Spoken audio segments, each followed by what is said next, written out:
What's up, guys, and welcome back to the Tim Sports Talk. And today we have 2 out of the 3 ref the district. Unfortunately, Trev doesn't really like me, so he decided to skip out. No, he had other stuff going on, which good for him. I hope it works out. Something about buying a restaurant or something cool like that. But nope. Instead, we got Nathan and we got Stoner. How you guys doing today? Doing great. What's up, Timmy? Let's talk some Washington Commanders. That's what we're going to do. Stuff. That's what we're going to do for sure. Roger Smith in the house. Bottas Fatfa. What's up, man? Liar, this didn't start in 30 minutes. What? I don't know. I had it set at 8. Hopefully it didn't mess it up. But oh well.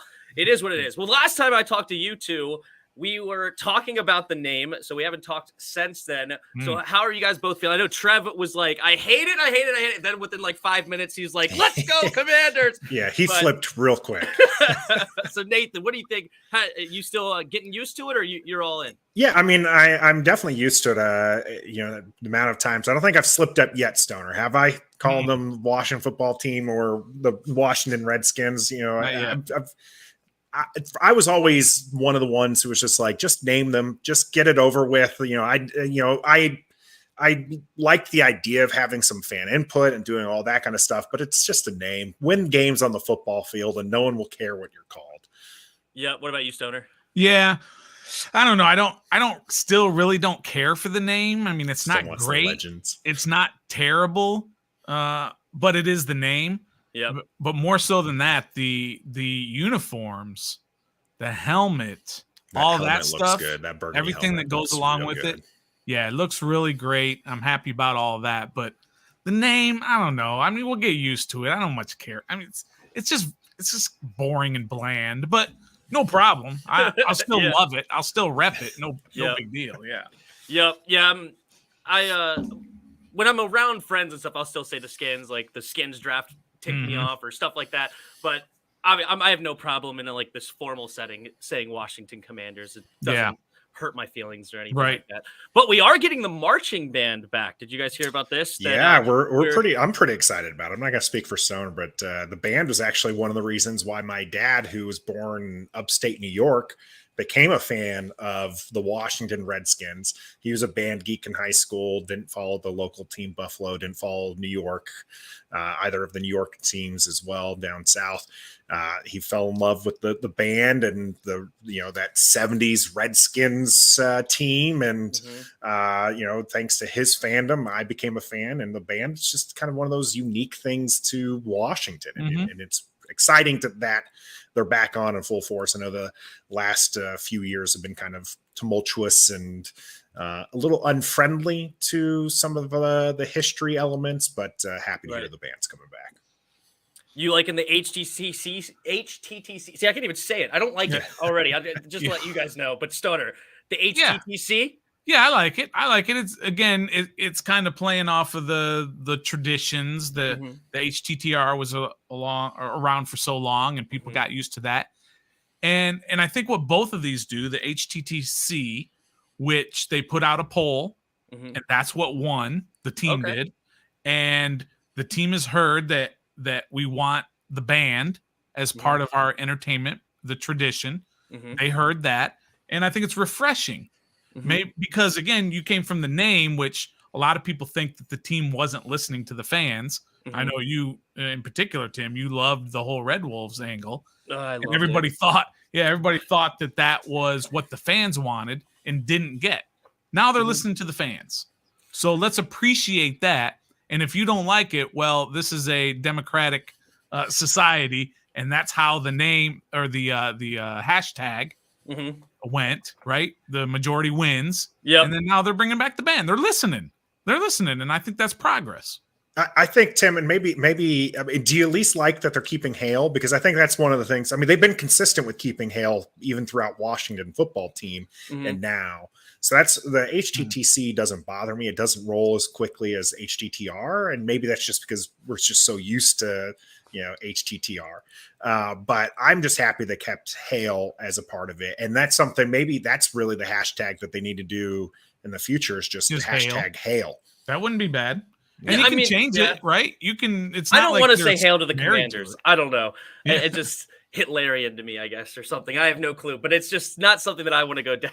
I would rather. I was okay with the hashtag take command or whatever. I don't like the name in general, but it is what I was just happy it's not Red Tails, because that would have been an epic disaster. You did have quite of inventive ways of teasing the Red Tails when you came on our channel. It was pretty funny. Yeah, it's not good. I'm just, so once I was like, you know what? I don't care what the name is, just don't be Red Tails, and I'll live. And I am living, and it's good. We're moving on. But you guys were at FedEx Field for day one of draft day, just day one, right? Just day one. Yes. Yep. Just day one of draft day, and you got to hang out with a bunch of alum and even active players. So Nathan, because Stoner was like not in the camera a whole lot because they were taking his seat. So Nathan, you were there the whole time. Just kidding, I know you both were. But how was that? How did that go? Oh, it was great. It was a lot of fun. I'm very thankful for the team for setting that up. This is, I believe, their first year doing a content creator tent. And so it was just easier for them to be able to give us that opportunity, us and some of the other content creators that were out there, to funnel these legends of Burgundy and Gold and current players. So like the first one who came in was Jonathan Allen. And so signed jersey by Jonathan Allen behind me that I've had hanging up for a while. So it was great to be able to sit and talk with him. And that's actually where we found out we had not as good mic quality as we would have loved. So that's why Stoner ended up sitting to the side on most of those. So that way we can get them front and center. Mm-hmm. And then I absolutely lost it with London Fletcher. Like everybody else was just like business as usual. Like, yeah, I'm okay. I've met some high profile people in my life and career because I do broadcasting anyways. But then like London Fletcher came up and I was just like, it's London Fletcher. I was just like, what am I going to do? I was like, this is a guy who I've idolized for a long time because it was one of my favorite linebackers, one of my favorite positions. Mm-hmm. It's the position I usually play in like pickup games and flag football and stuff. And London Fletcher is one of the best to have ever done it. And he played for my team. So yeah, I absolutely fanboyed out and was devastated that my man Stoner going to call you out right now. Didn't even know who he was. I didn't recognize him. I should say it's not that he didn't know who he was. Didn't recognize him. Didn't recognize the person. I'm sitting there like, get him. And Stone's like, I don't know who he is. I was like, yeah, it's exactly London what I Fletcher, said. man. I don't know who he How do you not recognize London Fletcher?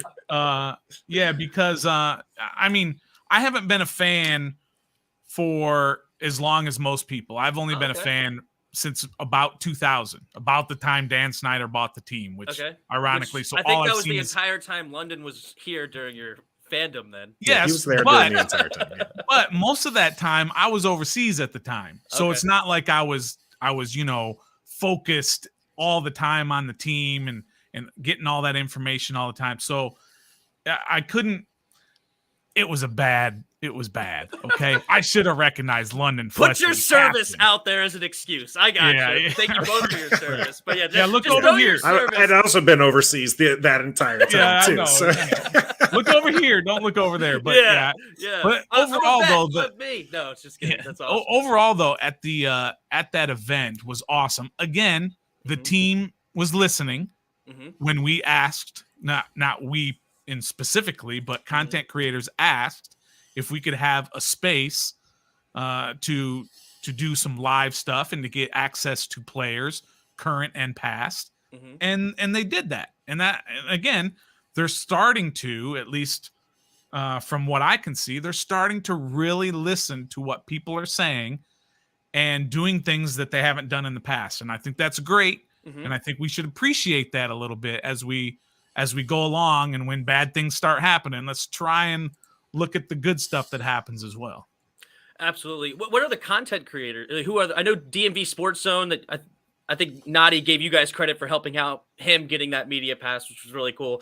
How many other, was there a bunch of you guys or only a handful?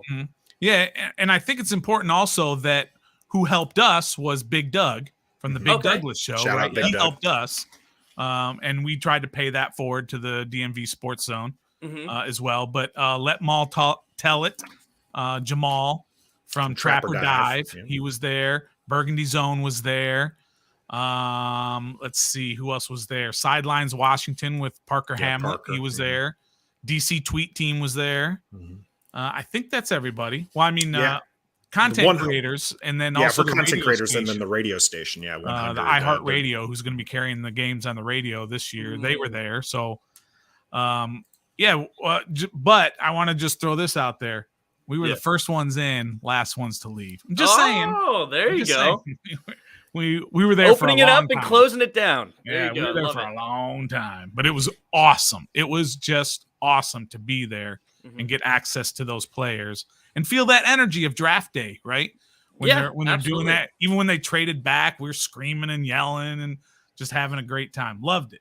Awesome. Yeah, I had my best day as a Washington Redskins at the time, but Washington fan ever, where I wasn't even supposed to go to a game, but a long story short, at like 12:30 Saturday night, I got a text from a friend, hey, do you want to come to the game tomorrow? And I was like, yeah, I've been looking for somebody that wants, I didn't want to go by myself. And so he had an extra ticket.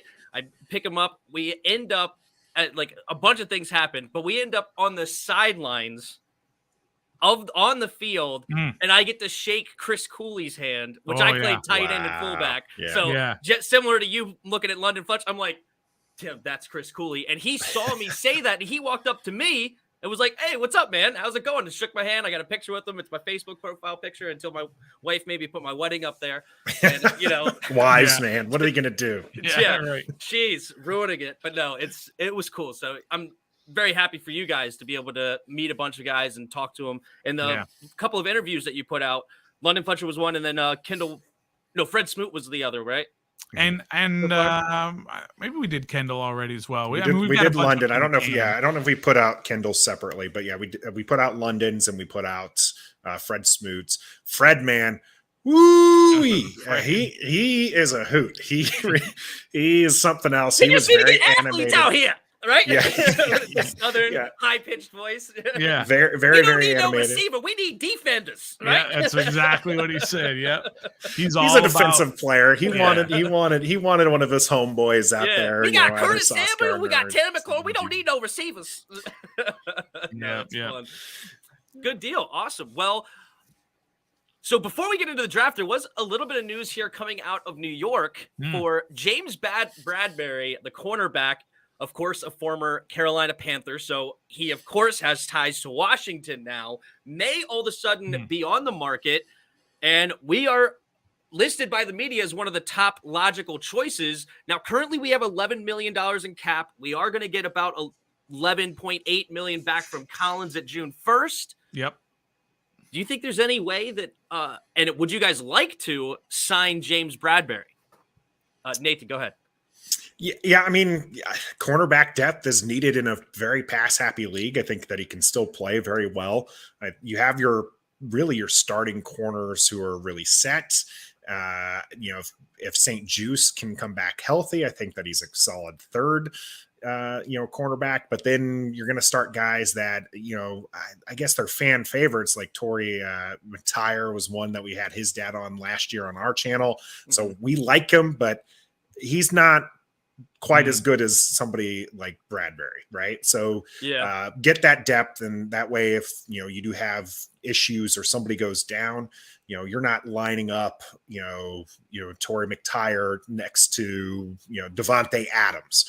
You don't want to see that. You don't want to see that throughout the year. You want to be able to line up players who you can trust and put in those positions and do what they need to do. So I mean, if you can get them for a reasonable deal, I think that's probably the biggest thing. Like you mentioned, we're going to have probably about a little bit over 20 million to play with, but is that earmarked for Terry McLaurin? Like, because if he's going to be getting more than 20 million a year money wise. So, you got to figure out how he's going to play into it.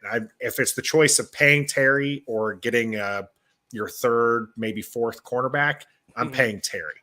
But if it's not a choice between those two things, sign him. Fair enough. What about you, Stoner? Yeah, I mean, I don't know. I anytime you bring in talent, then you are upgrading your team, no matter what. No matter who it is. But but I'm concerned about the money, of course. But there's got to be a reason that this team was sitting there with $11 million in space during free agency and didn't use that up, right? When they could have gone out and gotten somebody for, a linebacker, for 6, 7, 8 million, or a safety or whatever. So there's a reason that money is there and being earmarked towards Terry. We all know that.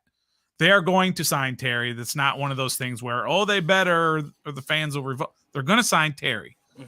So you can do you can manipulate the cap however you want. And maybe this year will be less guaranteed or less money against the cap and kind of backload it, whatever. Yeah. Well, just just sorry to interrupt, but the money this year actually is not affected by Terry. Just to get that, because he's already under contract for this season. Yeah, he's on the books. Yeah. It would be an extension for next year. And the interesting part would then become, if you sign Bradbury for a 1-year deal, it doesn't make as much of a problem, right? But now if you want to sign Bradbury for a multi-year deal, and usually they're backloaded where the later years are more expensive, that's where it gets really complicated. Because it's $32 million next year, and now that $25 million contract that Terry's probably going to make, that's where it really becomes a big deal. Okay. But yeah, it's not just you guys. It's a common thing where people are like, we only have $10 million. How are we going to sign Terry? He's already on the books for this year. So I don't think we have to worry about Terry's. So one of the reasons to make these late deals with their players is so that way it doesn't count for the current season, right? And so it's similar. They couldn't rip it up and rip up his current contract and have it start this year. There is ways for it to count against. There's the signing bonuses and all that kind of stuff would go against the cap this year. So, but you don't necessarily have to, like, when we're talking like it's going to cost $20 million plus a year to keep Terry. Yeah, this year he's not going to necessarily count against the cap for 20. Now, again, signing bonuses, things like that, where they manipulate. So there's ways that they can make it work. Yeah. So it's just going to be interesting to see how that plays out. I do think that they're going to sign Terry, and I think it's going to be an issue.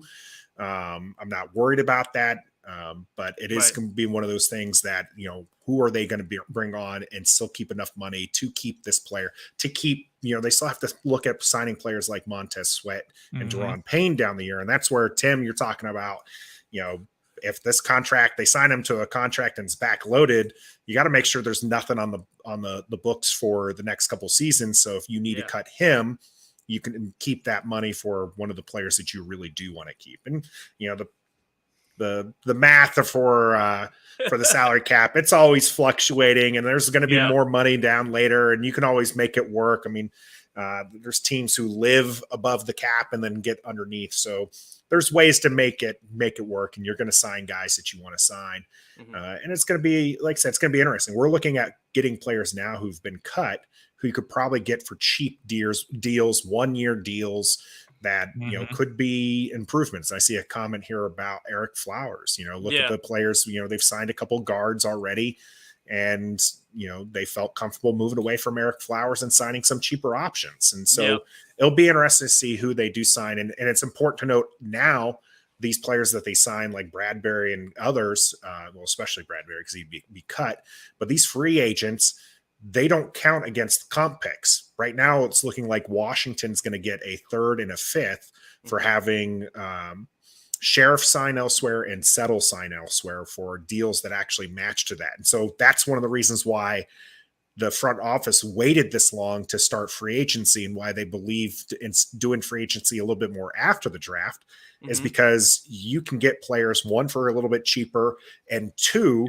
they're not going to count against your talent leaving. And it's been a long time since Washington's really secured some worthy comp picks, because they just haven't had a lot of talent, leaving. They haven't really been able to get a lot of talent to sign and stay either. But I think it's a good thing that they'll get some comp picks, and I think there's still some good talent out there for Washington to kind of pick. And I didn't think Deandre Carter was going to be a worthwhile signing last year. I thought he was going to get cut. I didn't think he was going to make the 53-man roster. Right there with you. He ended up being a very good returner and a solid fill-in receiver. Obviously, everyone's going to remember him for that dropped pass that didn't could have changed. I had forgotten until you just brought it up. No, just okay. Well, no, I know the Dallas game. Yeah, no, yeah. So, I think there's still a lot of talent out there to be had. Fair enough. Yeah, and the comp picks are going to be very interesting because we could get our 3rd back from the Carson trade. Well, that probably will end up turning into a 2nd if all things go well. But at least now we'll have 2 thirds instead of just no 2nd and 1/3. So that'll be And very interesting one. All right. Well, let's hop into this draft discussion. And we're a week out now. The draft literally started a week ago, 20 minutes ago. So before we get into the specific picks, okay, Stoner, we were basically told by Martin Mayhew that he was going to trade without saying that literally we were trading back from pick 11. Yep. But he made it very clear that we are not leaving this draft with the same amount of picks. So when we were on the clock at 11 and then you saw the Saints go, were you surprised at all? Or like, because it was also like it takes 2 to tango, so we didn't know, but were you surprised at all that we actually moved back to 16 with Olave and Hamilton on the board? I think I was surprised when it happened. Like you said, leading up to it, we kind of figured it was going to happen, but then it just never materialized. But then when it finally happened, I was surprised that Washington had some guys there that they were very high on, and then they still decided to trade back. So for that particular spot, that particular trade, yeah, I was a little bit surprised. I was happy with it because what they ended up doing with it. I think it was a great move, the extra picks that they got, and still, according to them, they still got their guy that they wanted. Now, I'm an Olave guy. I was an Olave guy, but that's okay. More than I was an Olave guy, I was get the guy that you want, target him. I don't care how you do it. If you have to move up or if you can move back, whatever it is, do what you have to do. And that's what they did. At least that's what they're telling us. And I believe them. They because like you said, they kind of tipped their hand a little bit at the beginning and said, we're probably going to have more picks than what we're going in with. Absolutely. Nathan? Yeah, I was always team trade back. I mean, I thought it was going to be Hamilton. I like Hamilton. I think that he's going to be an exciting player to watch just up north here. Yep. But I wanted the more picks. And as far as I wasn't really tied to a wide receiver as well. My whole thing was just get an offensive playmaker. So they got an offensive playmaker. So I was really excited to see that happen. I was a little shocked because I wasn't expecting Dotson to go at 16. Same. But I mean, if you look at the board, you had, teams all across, 18 in the low 20s that were looking for a wide receiver. So, what Mayhew mentioned, they had an opportunity to drop back even further after that people were going to move up into the 16, but they didn't feel like they could get an offensive playmaker if they dropped back any further. So that's where they stuck it down and they're like, no, we're going to go ahead and take Jahan Dotson. And I mean, if you look at the guy's tape, I mean, a lot of people are calling him maybe the next Santana Moss, and that's got to be exciting for our fans in the Burgundy and Gold because he was definitely a very special player here for us in DC. And I think Dotson has that potential to really be explosive and hopefully be a nice pair to Terry McLaurin, and Curtis Samuel coming back, I think being a nice piece in that as well. But, hopefully Dotson, re-sign Terry. These are going to be your guys for the next 5 to 7 years or so. So was it interesting to you guys that Washington did not bring in any of like the first, or I should say not any, but the first 2 picks that we took were not guys we brought in for the top 30 visits. Like, and I know they had their, they said, oh, we don't have questions about the players that we didn't bring in. And I guess they didn't want to tip their hand or whatever. I just don't know if that's how I would have handled it. So Stoner, if you had top 30 visits and you knew that you wanted a guy at 16, would you actually hold off on not bringing him in like that? Man, that whole, top 30 visits and all this stuff that goes on, there's so much, and I love to use this word on our show, there's so much subterfuge going on behind the scenes. Nobody knows what's really good. You're going to tell me that Ron Rivera never met with Jahan Dotson? I'm not buying it. He said they didn't. Jahan said he didn't. I don't believe that. The only person he met was the wide receiver coach. And that's a lot of trust to put into your coach that way. Yeah. Which is good. I think that's amazing. I think that's amazing, though. Yeah. I mean, you don't think he met him at the, I don't know what bowl games that Dotson played, like the Senior Bowl or the Shrine, whatever. You're telling me he didn't meet him there, just kind of passing and talking to him a little bit? Of course he did at some point. Because there's no way that you do that you draft a guy that all you have is hearsay and all you have is paperwork. No, I don't buy that at all. Wasn't an official visit. and the whole top 30 thing or whatever. No. And maybe not Ron Rivera. Okay, maybe Scott Turner. Maybe whoever the wide receivers coach is. I don't get that deep. That's the only person he talked to was the wide receivers coach. Yeah. Okay, exactly. So that's what I mean, though. Yeah, but that's what happened, Stoner, is that he talked to the wide receiver coach, and the review apparently coming from that made them really their number one target outside of Drake London. Drake London was their number one, and then Dotson was number two on their list. I think that what is interesting about this, Tim, is the fact that Ron has come out repeatedly and said how important these interviews are. Right. And so I think a lot of us kind of read into that as he feels that it's important for him to have talked with the players in person. He wanted it. He had an opportunity for a top 30 visit and he did not take it. And so that to me is the interesting part is and maybe it's a little bit of that sneaky game and trying to keep people off, the scent as far as who they were looking at. So that way, I mean, honestly, you do that so that way you do have trade partners, right? And you're trading with the right people.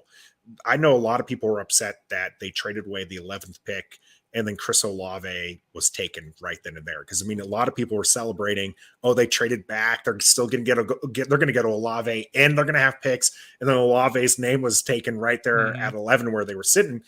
And they were like, well, they were stupid to do. Now fans are calling them stupid for having done that. They should have just stayed at 11 and taken Chris Olave. Yeah. And here's the thing is they knew who the Saints were going to be picking. They don't make that trade if they feel the Saints were going to take their guy, right? So they felt very comfortable moving back and allowing the Saints to take. If they didn't know it was Olave, they figured that it was going to be, a wide receiver. They knew that making that deal. So they're a lot smarter than us when it comes to playing the game. We can be outsiders and looking at it and think that we can maneuver some things, but it's very different when you're inside those war rooms.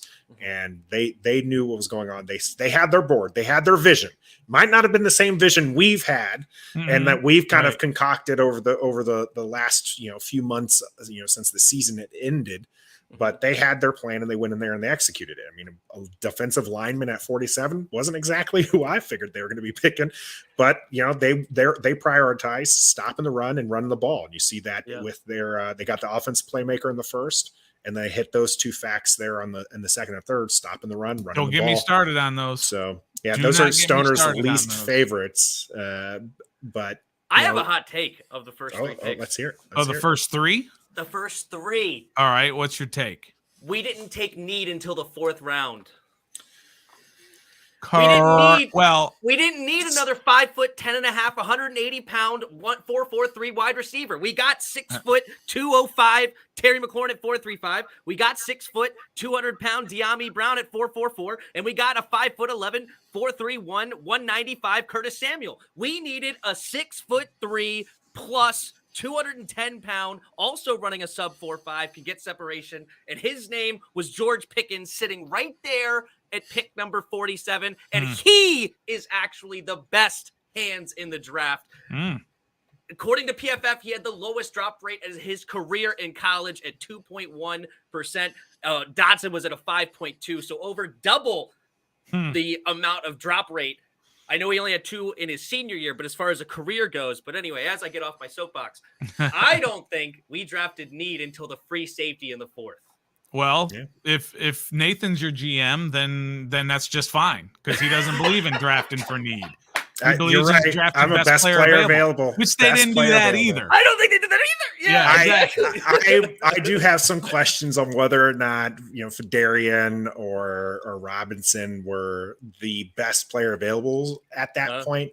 I think that when it comes down to it, I mean, you're looking at their board, right? And so you're not necessarily listing people 1 through 100. They're probably grouped, right? They're probably in some pairings. And that's where you kind of be like, hey, Fedarian was in the same bucket as some of these other players who we would have considered better. But because that was a position that they valued higher and he's still in that same bucket, they're going to take him, which I can see why they valued, right? They just sent Matt Ioannidis packing. Settle was allowed to go elsewhere. And so they had a need to, they have 55% of their defensive snaps that they need to fill. And they lost a fifth rounder and now have to replace it with a second rounder.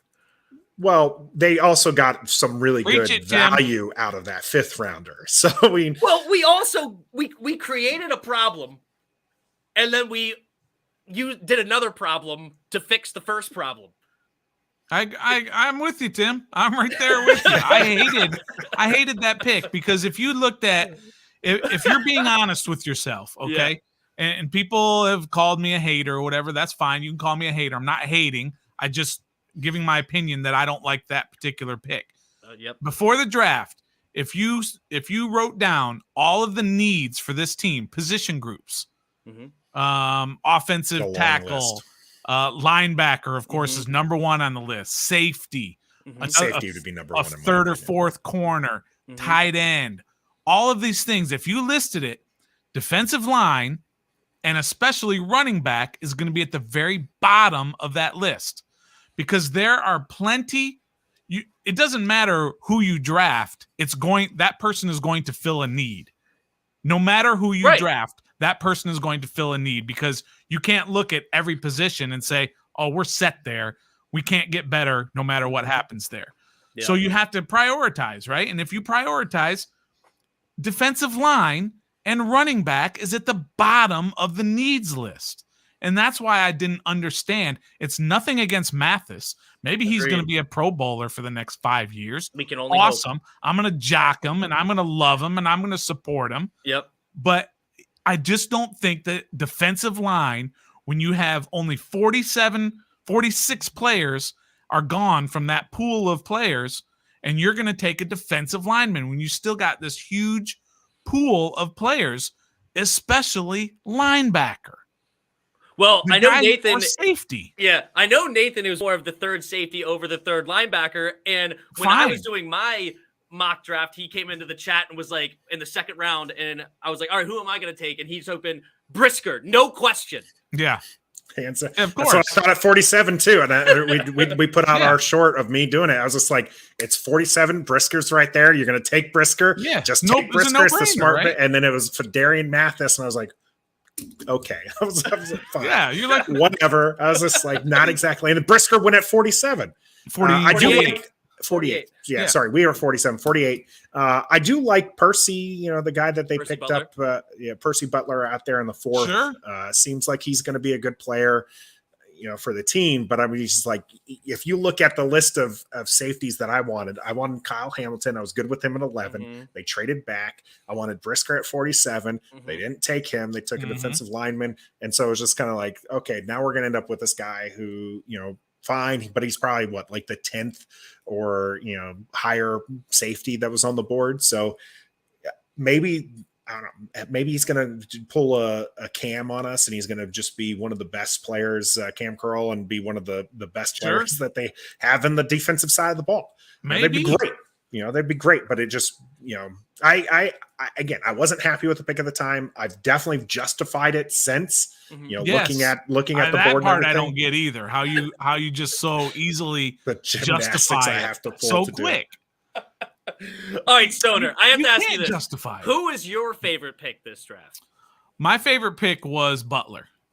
Oh, okay. This was your favorite pick. Okay. Yeah, I loved that pick. And again, it's not because I love Butler, because I've probably never heard of the dude, except for he was on a list of safeties, right? Yeah.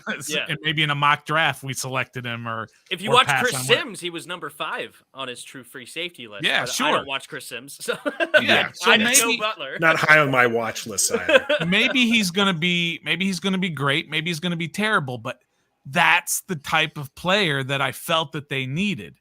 And then you pick them, and then us, just fans, we're not scouts or anything like that.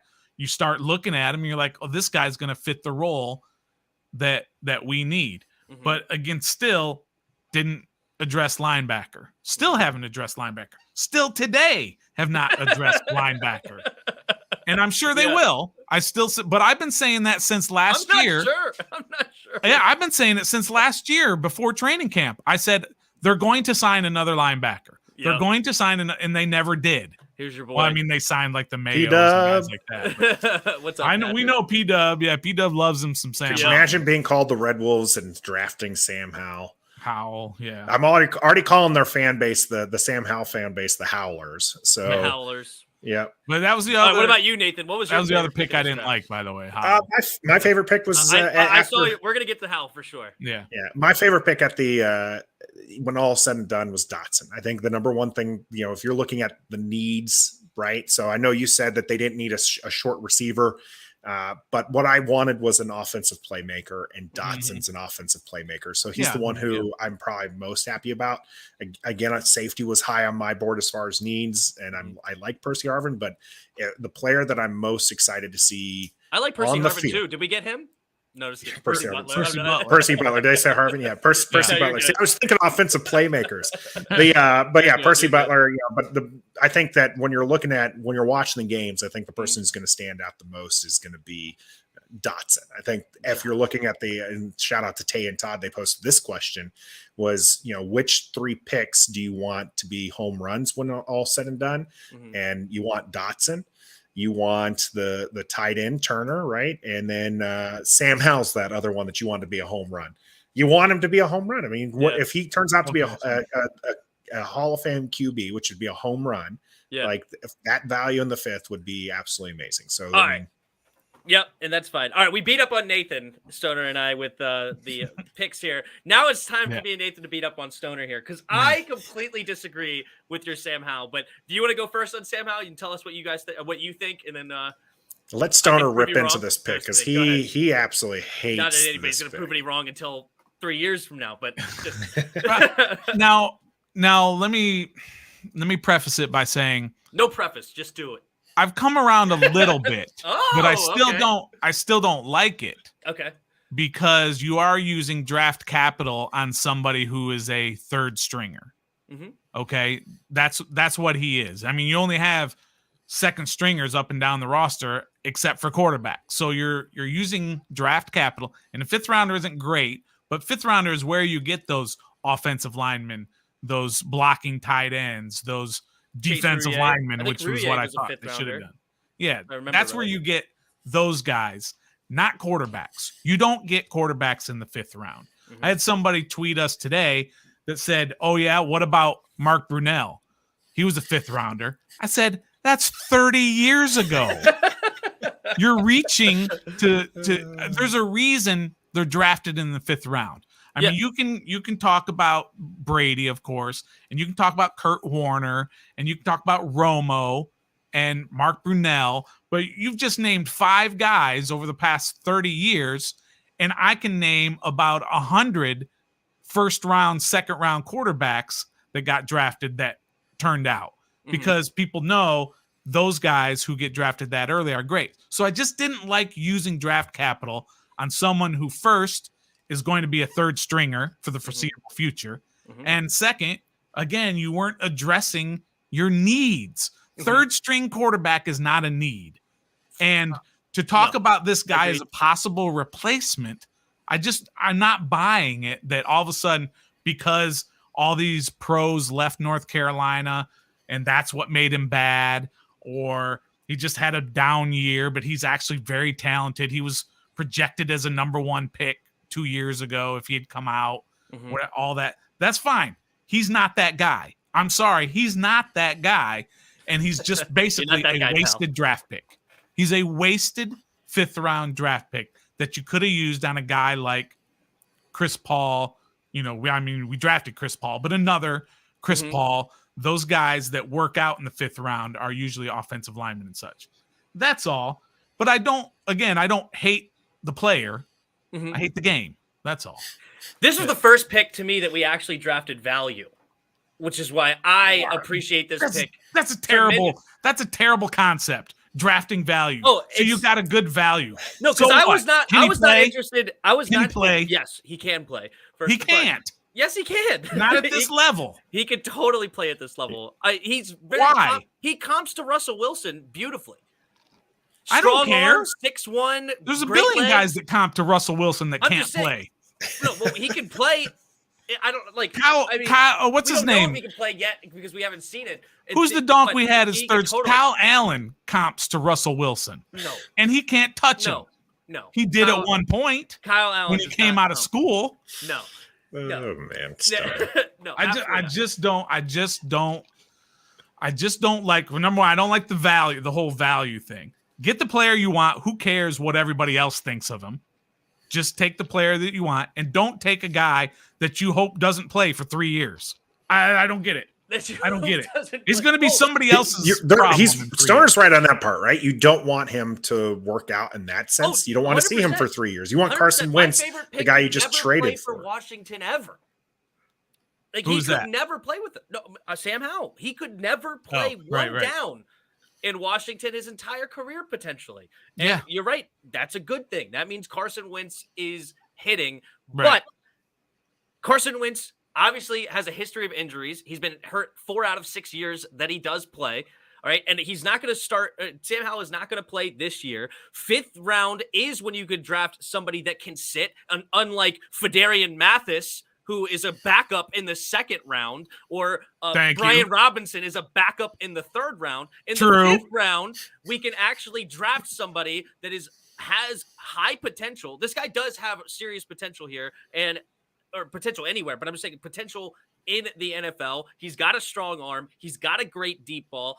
He's got extreme extreme, I guess, is a little bit extreme. He's not Lamar Jackson, obviously, but he's got great mobility. He got a great escapability in the pocket. He had 5 games last year where he ran over 100 yards, and 2 other ones he had 98 yards in a game. So I think he had 800 total yards throughout the year. So he can run, I think, 10 touchdowns too. So like everybody say he had a bad year. It was definitely down from the year before when he lost all of his players, but it was still a solid year, especially when you add in the rushing stats, because I think it was over 30 touchdowns and like 13 picks, I want to say, or something along those lines. He's tough. He's also a high IQ quarterback at 34 Wonderlic score, the 2nd highest in this draft behind Bailey Zapp, which is another perfect guy you want sitting as a backup, who's somebody that can soak up the playbook, soak up in the information up here with mental reps. So if he ever does have to come in 2 to 3 years, he's going to be ready. And Taylor Heineke, nobody wants him back after this year. And you said something interesting on your show that I listened to the other day, Stoner,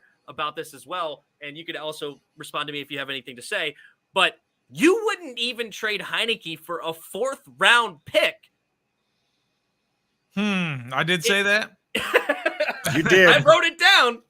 I wouldn't trade him for a 4th rounder. Yeah, I probably wouldn't. I probably would not trade Heineke for a 4th rounder, because he is everything that you want in a backup for this year.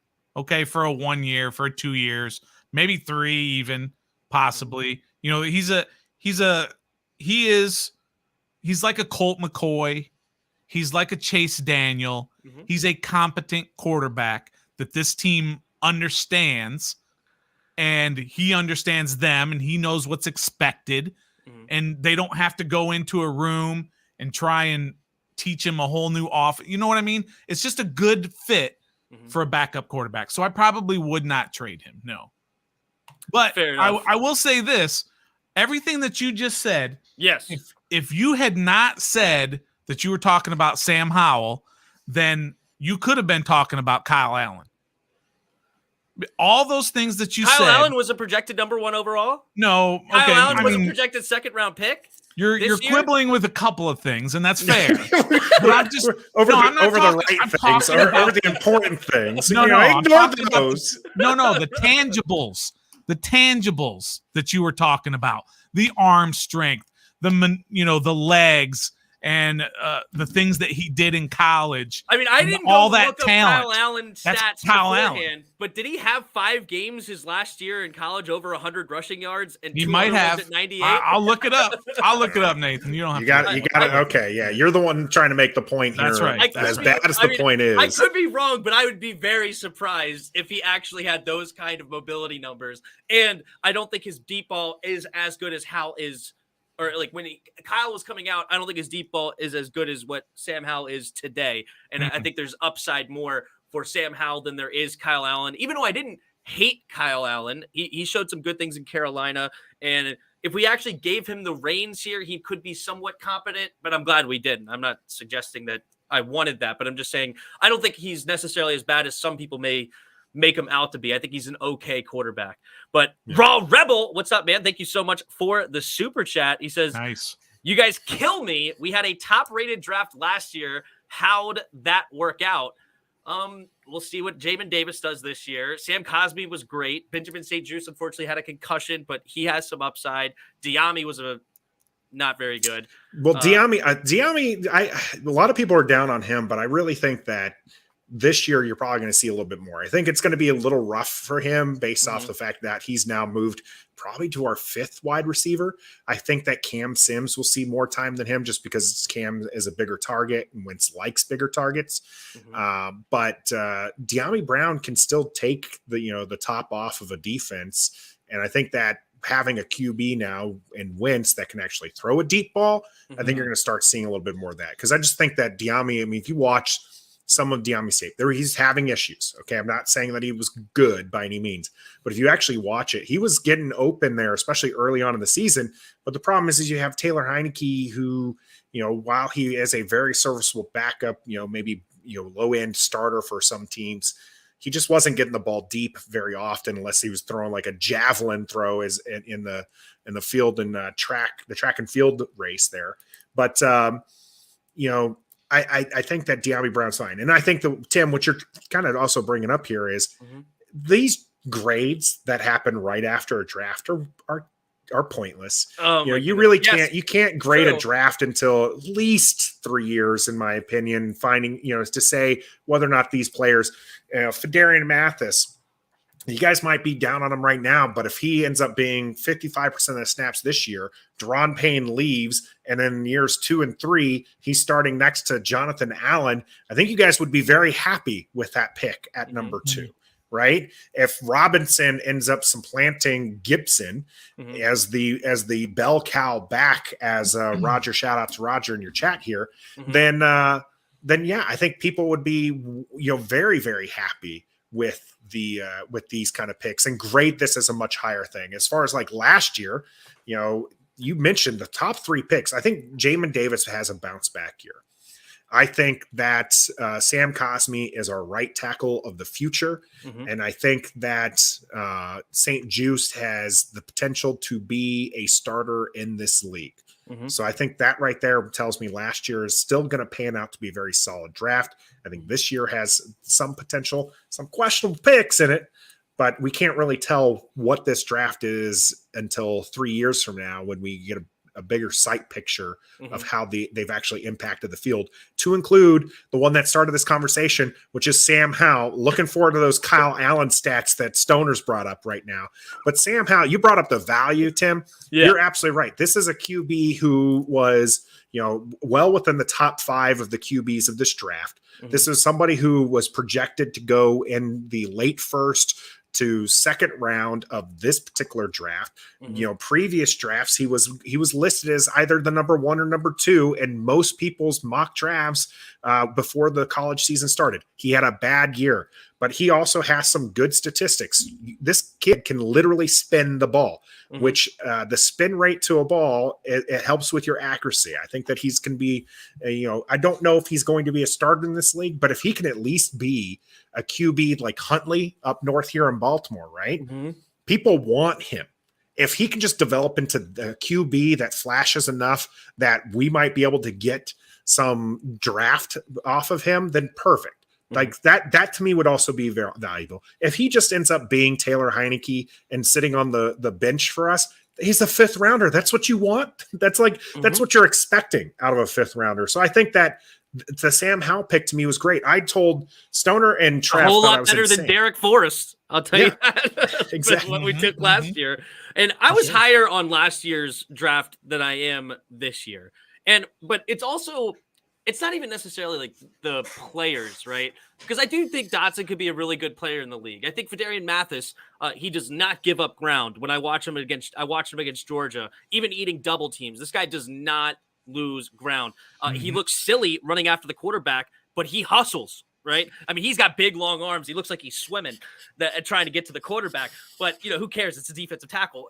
But he had 9 sacks, and pretty much all of them were hustle sacks. And you got to respect that, even though it's not, Aaron Donald beating a guy off the line or 2 guys off the line and getting to the quarterback. It's different. And then the 3rd round pick, I am not really high on Brian Robinson personally. I don't think that he's going to be least favorite pick of this draft. Yeah, I don't think he's going to be the next great thing because he doesn't have a lot of top end speed. He had a 63-yard run against New Mexico. Outside of that, like his largest run was like 37 yards. His so 10 cones, his 10-second splits and his 3-cone drills are pretty explosive. So that's, to me, that's really good for a running back getting through the hole. He might not be able to break it from anywhere, but if he can be consistently getting 5-6 yards, that's moving the chains. But again, I'm with you on this one, Tim. He's not an exciting running back. I think you can get running backs a little bit later. Definitely the most puzzling.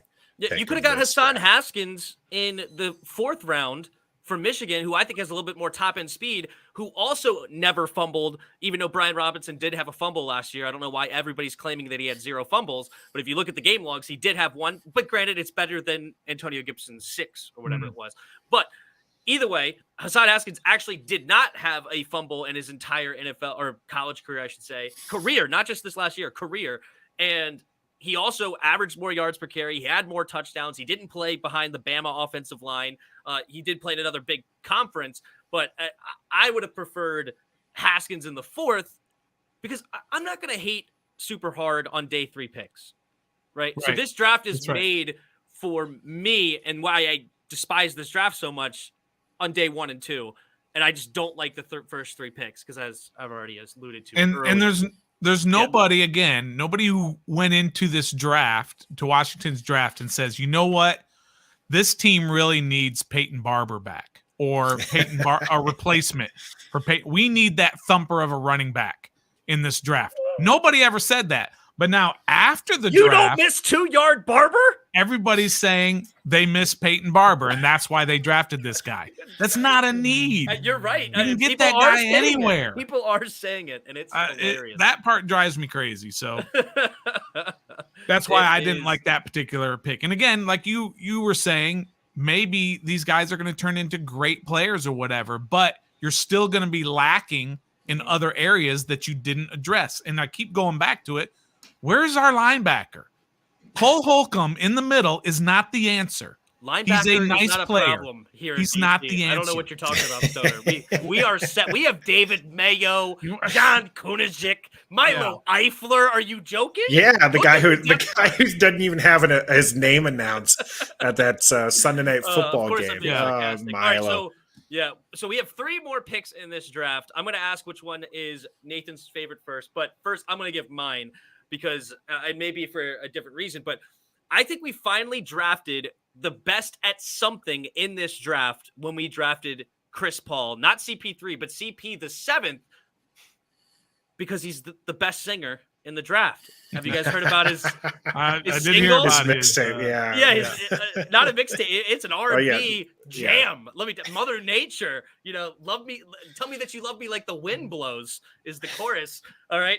But no, anyway, I did like this pick though, actually a lot in a lot of ways, but go ahead, Nathan. Who was your favorite out of these last 3? I know you said Percy Butler in the whole draft, but out of these last 3, I said Dotson in the whole draft and the last 3. You said Dotson. Did you say Butler? He said Butler. I'm sorry. Yeah, I got it mixed up. I apologize.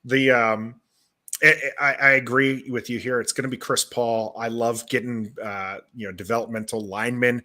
I don't think you can ever really get enough of them because the line is one of the most important things. If you can shore that up and you have the depth. I mean, look at Washington's line last year. It got decimated, still rated out as one of the best lines in the league. And that was going down to 5th center by the time everything was said and done. So get yourself some nice young guys who you can develop into being, quality, backups in the 7th. If he ends up being a starter, that's way more than you expected. But getting big men late, love to see that. Before you I go, think that's where a lot of them are where value is found. Yeah.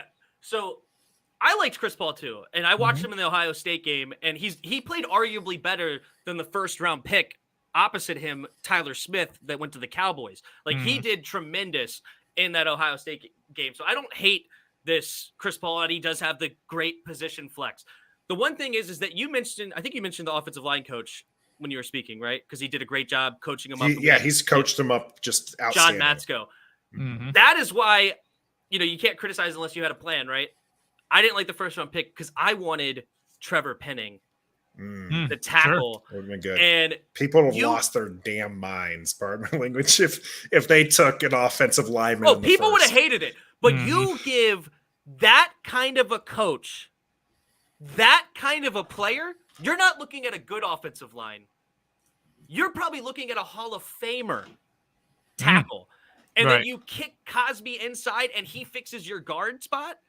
And now we upgrade 2 positions with 1 pick, and you give actual talent to our best position coach instead of giving more talent to our worst position coach, Mills, the defensive line, where he doesn't know what to do. He's got 4 first-round picks. Let's give him a second. Maybe he'll get better. No, he stinks. He needs to go. Give good players to the position coach that actually deserve it. But, Stoner, who is your favorite pick out of these last 3? I love the Chris Paul pick. Okay. I'm always about consensus. I like offensive line and defensive line 5th round on, because you can find gems there, hidden gems all over the place there, because those guys mature and grow at a slower rate, and so people don't often realize what they have in these guys. Yep. But I mean, the Cole Turner pick looks pretty good too. You get a big receiver, maybe that guy you were looking for. He's listed as a tight end, but he can play outside. So maybe they got the guy that you were looking for, the guy who can make plays in the red zone. But, I'm a little bit skeptical for skill position players who get drafted in the 5th round or later. That's usually not a recipe for success. Usually you don't find a lot of skill players there that do extremely well. That's usually for the big uglies in those spots. But we'll see they needed a tight end.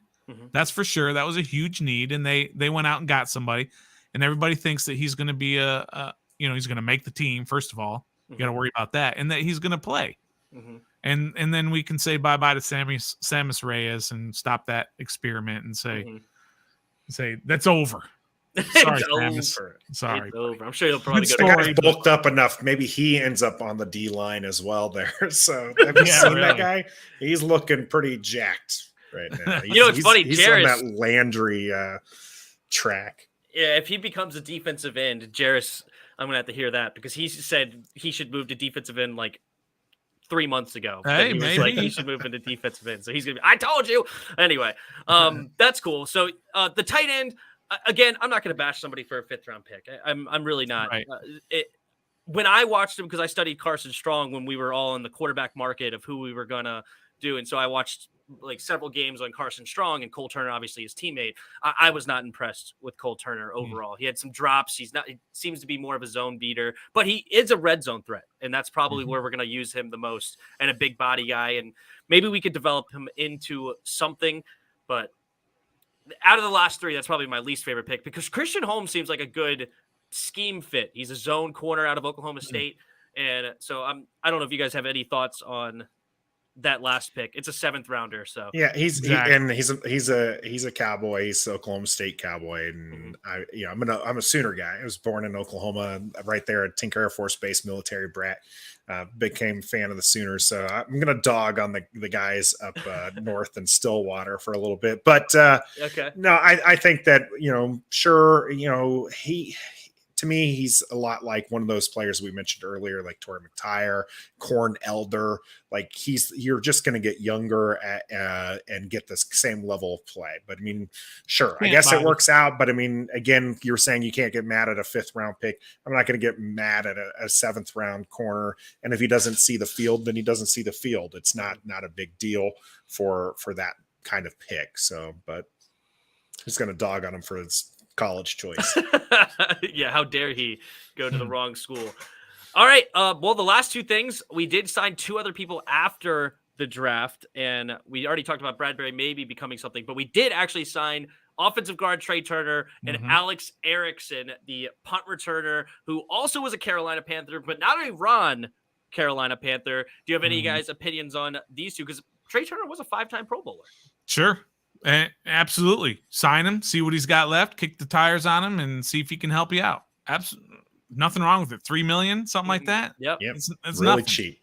Yeah. Really, really cheap. Kind of same deal for Eric Flowers that we had the season before last when we traded for him. We only paid $3 million for Eric Flowers, got high level quality guard play out of him. I think that's what you're looking for to get out of this pick. You just lost a couple of guards, one by cutting Eric Flowers and the other one by Sheriff signing with another team. So yeah, shore up this offensive line. You want to do everything in your power to protect the quarterback that you're spending $28 million on this year for, and make sure that, he doesn't live up to this injury prone moniker. So yeah, protect him at all costs. As far as Erickson, I mean, I doubted Deandre Carter last year. We talked about him being cut. I don't think that Erickson's going to make the team, but I was wrong about a short wide receiver whose specialty was returning kicks before. Maybe I'll be wrong again. I just think that there's going to be a log jam in wide receivers for this team, and I just don't see him really picking up the slack. Well, I mean, he's a need. They needed a punt returner, and they signed a punt returner. If he works out, great. If he doesn't, he didn't cost anything. So yeah, I'm sure it's kind very, of one of those cheap picks. Yeah. Yeah, and I doubted DeAndre Carter, and I'm going to doubt again. I don't think Alex Erickson is going to make this squad. But Trey Turner, I was surprised to hear a 5-time Pro Bowler under the age of 29 is only $3 million. So because he kind of turned into a journeyman, but he's back with John Matsko, and we'll see what he could do again because 5-time Pro Bowler. I'm not going to be mad. You mentioned protecting Wentz. What did you guys think of the Wentz trade, Stoner? Did you like the move to go get Wentz? I know this is a little while ago, but now I'm just curious on your thought. You liked that move?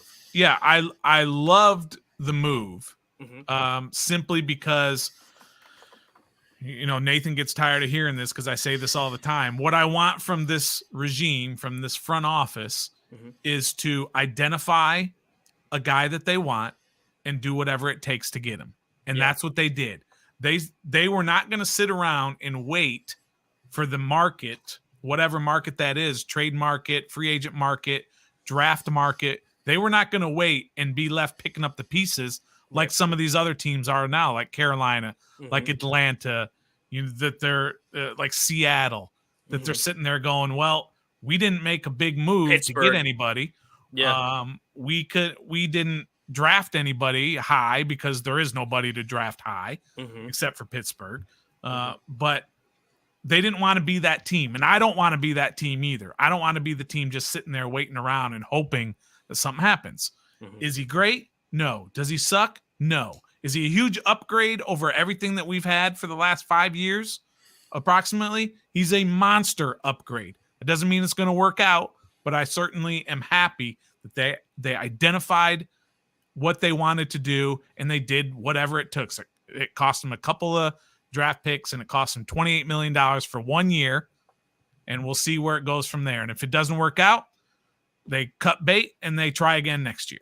So I did not want to be back there waiting on a draft pick or Taylor Heineke again or the Mitch Trubisky train. I didn't want any of that business. Don't do it to me. So yeah, so we'll see what happens. I'm not super high on them. Okay.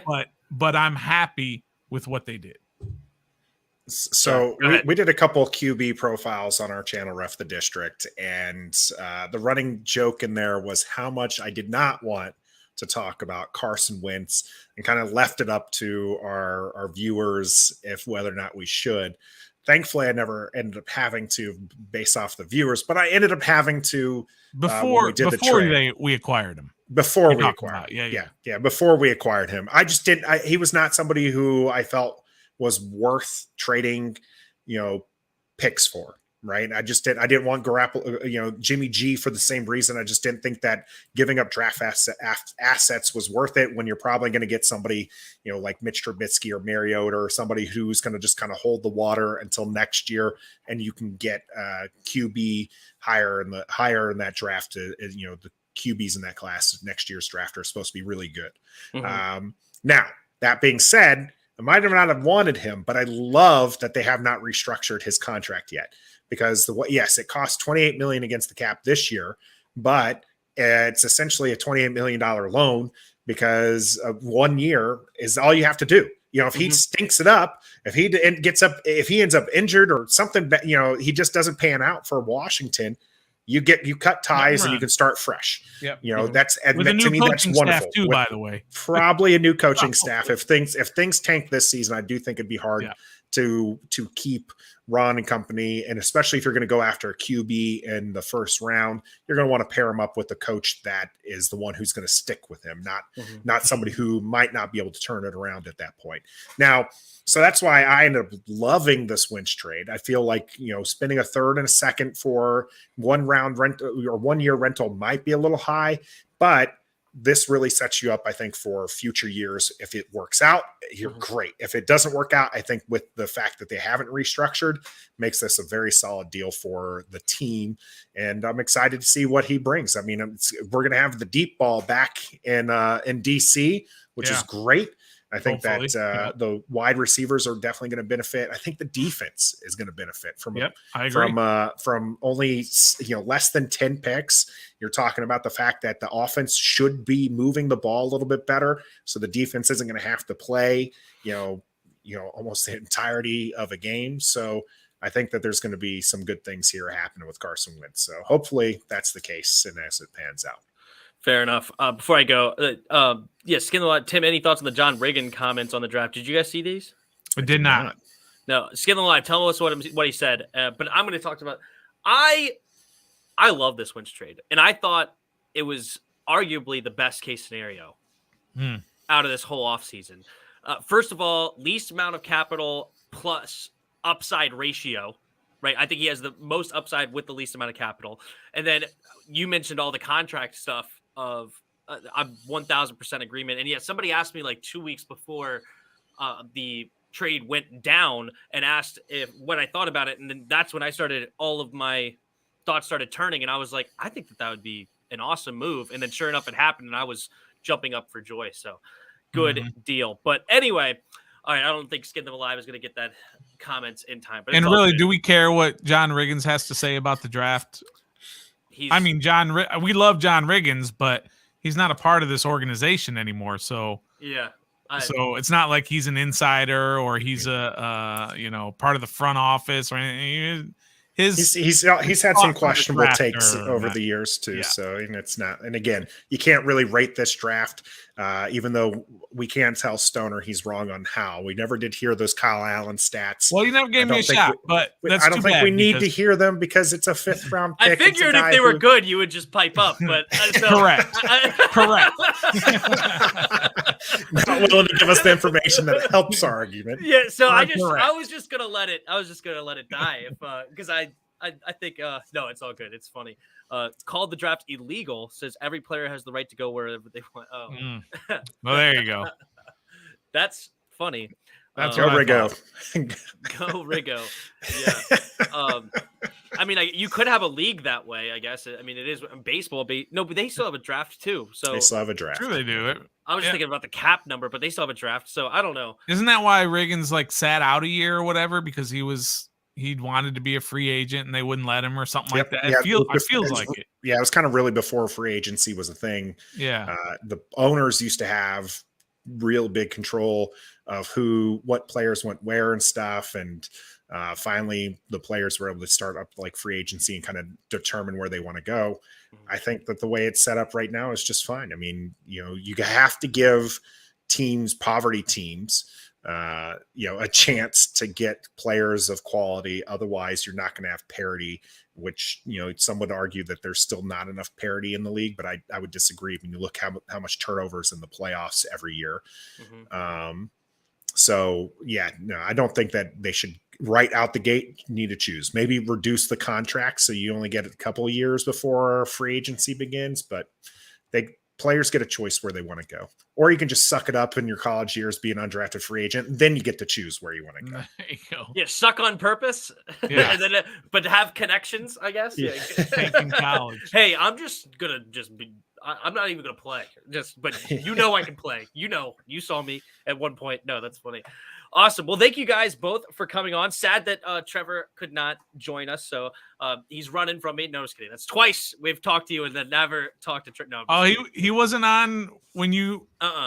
No, he wasn't really? on the name talk. He was dodging Tim then. Yeah, as well. he doesn't like me at all. So apparently, no, I'm just kidding.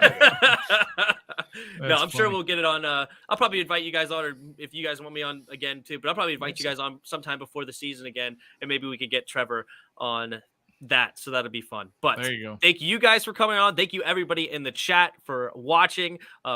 I suck at multitasking, at listening to my guests speak and reading chat. If I read chat, I have no clue what they just said. I can't do it. So but the super chat was greatly appreciated from Raw Rebel. If you guys do send super chat, I will make sure that I don't care what they have to say anymore. We'll just talk about what you have to say. But I just stink at it, and I'm sorry about that. But anyway, thank you guys for coming on, and yes, sir. We will be back Monday. Rio's coming on, and Tuesday, Louis T will be coming on. So stay tuned for that. Hit the notification bell, subscribe, like, all that good stuff. And until next time, be a fan. See ya!